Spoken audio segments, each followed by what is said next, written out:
I live with my parents and my brother. It's always been a dream of my parents to adopt me and bro, our bio kids. And they had come to the decision that they want to adopt an older kid. They got matched with Jess, who is 13.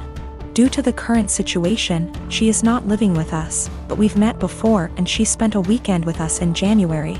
Jess, despite sometimes being sweet and kind, is very high maintenance and has a lot of anxiety and anger problems. She can go from 0 to 1,000 really quick. During her stay, she got triggered by something when we were in public. She and I went to a clothes shop and my parents were in a cafe nearby. Some guy accidentally grabbed her by her shoulder as he thought she was his daughter, and he apologized immediately and started screaming. I was the only person there, and I tried to calm her down, but she ran off. She was found, shaken, but safe, an hour later. I then got grounded as I had failed in being responsible for my sister. I said I didn't have a sister. My parents were angry about this and said that how dare I be rude about her, don't I know how much she's been through? She's had other outbursts, but none so huge in public. She can be cold and untrusting and was very clingy to my parents. I do admire her and think she's very brave, but I don't want to live with her. My parents call Jess often. I often say hi and try to be civil and supportive. But it seems like the only thing my parents can talk about is Jess and how brave she is, and she isn't even here yet. We live in a 3-bedroom house, and my parents promised to move to a bigger one later this year. Recently, my parents broke the news to me that Jess will move into my room, and I can pick whether I want to share a room with bro or Jess. I don't want to share with either. My brother is messy, loud, and is your average 9-year-old boy, and Jess has night terrors and screams the house down. And it's enough having to open my house to her, but I value my privacy a lot and don't want her in my room, which is like my special place. I was crushed. I asked if we were still moving, and my parents were like, we like this place and have no solid plan. I freaked out and was like, you guys are forgetting you have another daughter and are too excited about the shiny new one to remember that the one you have has feelings and boundaries, and if you're changing everything I've ever known, at least I deserve to be listened to. If this is how life's going to be, I don't want to have a sister. Good to note, my room is big enough to have a wall put in, and my parents considered it a few years back. I would be happy with that. They refuse, even though we can easily afford it, because it is too much effort. My parents are offended that I'm not being welcoming towards my sister. And I'm offended that the life I knew is going to be turned upside down, and I'm not going to have the thing I value most, my privacy. I've always cleaned as I cook so that when it gets to the end of the meal, there's minimal mess. My husband is the opposite. When he cooks, it's like a bomb went off. I've encouraged him to clean as he cooks. And if we're doing a big meal / holiday meal together, I often make sure to assign him that role. Like most people, one of us cooks, the other one cleans up. I am the better cook, so I cook like 80% of the time. He gets an easy cleanup. I'm busier than usual at work, so he's had to step up. Whenever he's done, the kitchen is a mess.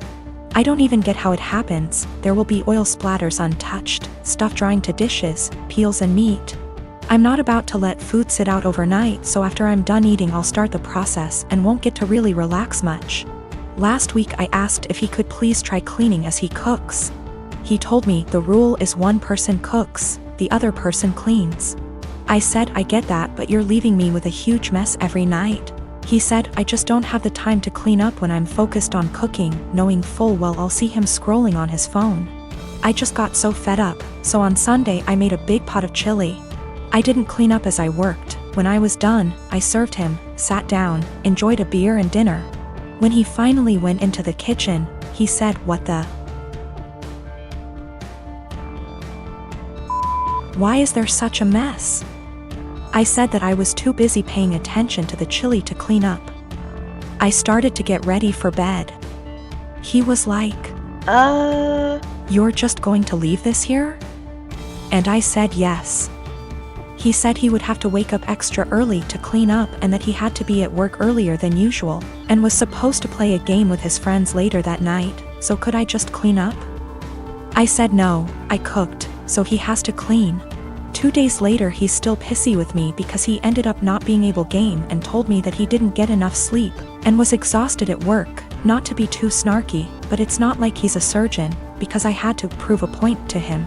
I told him that nothing else seemed to get his attention, and I feel pretty justified.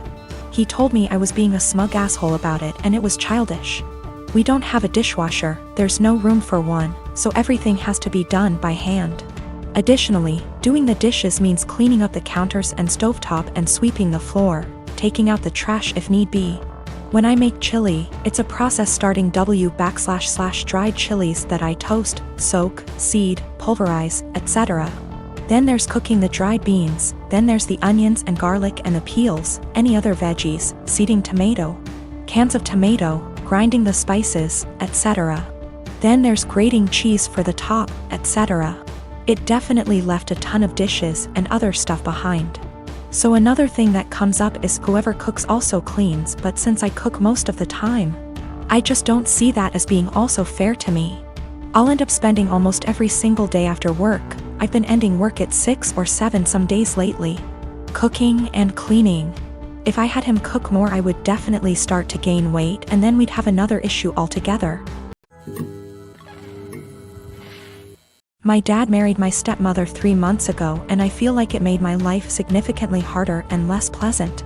They moved in with us and for the indefinite future this situation will not change. We have a 3-bedroom house and before they moved in, my dad and I had our rooms, both with bathrooms. And there was a smaller room which was a study for my dad. After they moved in, Jenny 16, turning 17 next month got my room. And I had to share the smaller room with 11-year-old Tom and 10-year-old Mike. All my books, my telescope, my stuff are packed and in the basement now since there's no space anymore. This made me real angry, but my dad told me that I have to be a team player and this is what him and his wife agreed on. Jenny treats me like shit. She sometimes acts as if I'm not there at all, and sometimes is super aggressive and hostile towards me. The other I asked Tom to stop going through my things and she became so angry that I have no right to order her brother around. She told me to get it in my thick skull that I'm not their big brother to tell them what to do, even though all I asked was for them to stop going through my things. She said it's best if I don't talk to them at all since that way they will get less influence from a weirdo like me. What I don't get is that if she's so concerned that I might leave a bad influence on Tom and Mike, why doesn't she take them into her room? Tom and Mike don't respect any boundaries. They're always through my stuff. I have a watch which was a gift from my mother, she died of cancer, and they took it from my drawer and lost it. I found it weeks later in the basement with its front glass broken. Before they moved in I used to get a $100 allowance every month. Now Jenny gets $75, I get $35 and Tom and Mike each get $30. I had an Xbox but these kids broke it down. I used to spend a lot of time with my dad. He used to come see me play basketball almost every week. He hasn't done it even once in the past 3 months since he's always working overtime. We eat out once a week and none of them in these 3 months have been to any of my favorite places, but Jenny, Tom and Mike have each chosen their favorites more than once. I complained about all of it to my father last week and he told me that family is all about sacrifices, and I have to make mine. Haven't I made enough sacrifices already?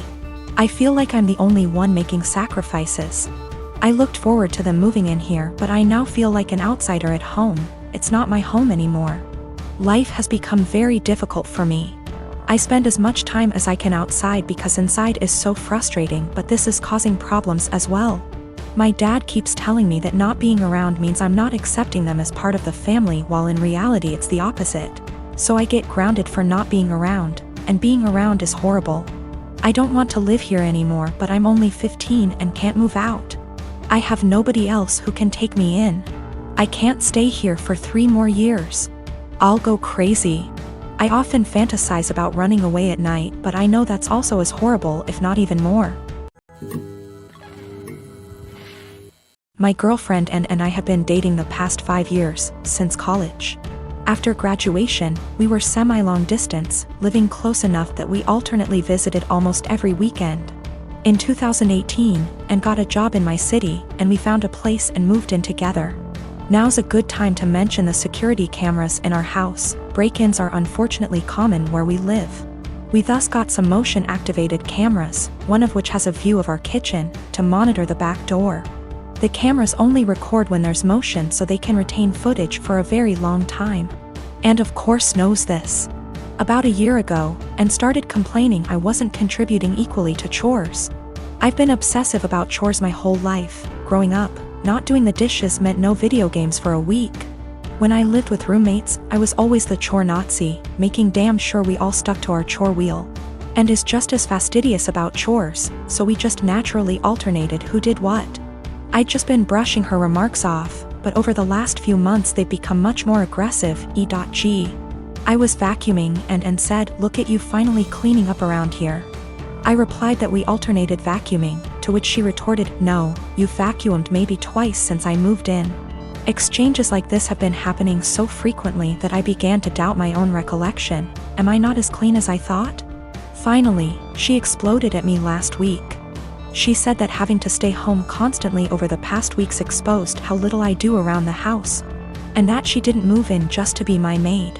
Questioning my own sanity, I spent a few hours going through the entire 1.5-year archive of security camera footage, and tallied the exact number of times the kitchen cam caught each of us doing dishes.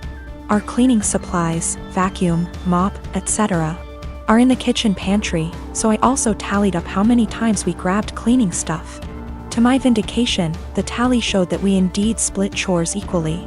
She vacuumed / mopped 5 more times than I did. I did dishes 20 more times than she did. Given that we vacuum / mop at least once a week and do dishes at least every day, these are insignificant differences over the year and a half we've lived together. When I confronted Anne, she shrugged off her behavior as remembering things differently, but the real sin here was what I did, which she called an unforgivable violation of her privacy, akin to abusive stalking. She has broken up with me and is trying to move out, although obviously this is difficult due to current circumstances. I'm totally heartbroken, and was the love of my life, and I can't believe she destroyed our relationship like this. To make matters worse, she told many of our friends, who are mostly siding with her. They've been texting me that what I did was creepy, abusive, controlling, invasive, etc. I'm at a loss. I'm beginning to think I'm the one who's off base here.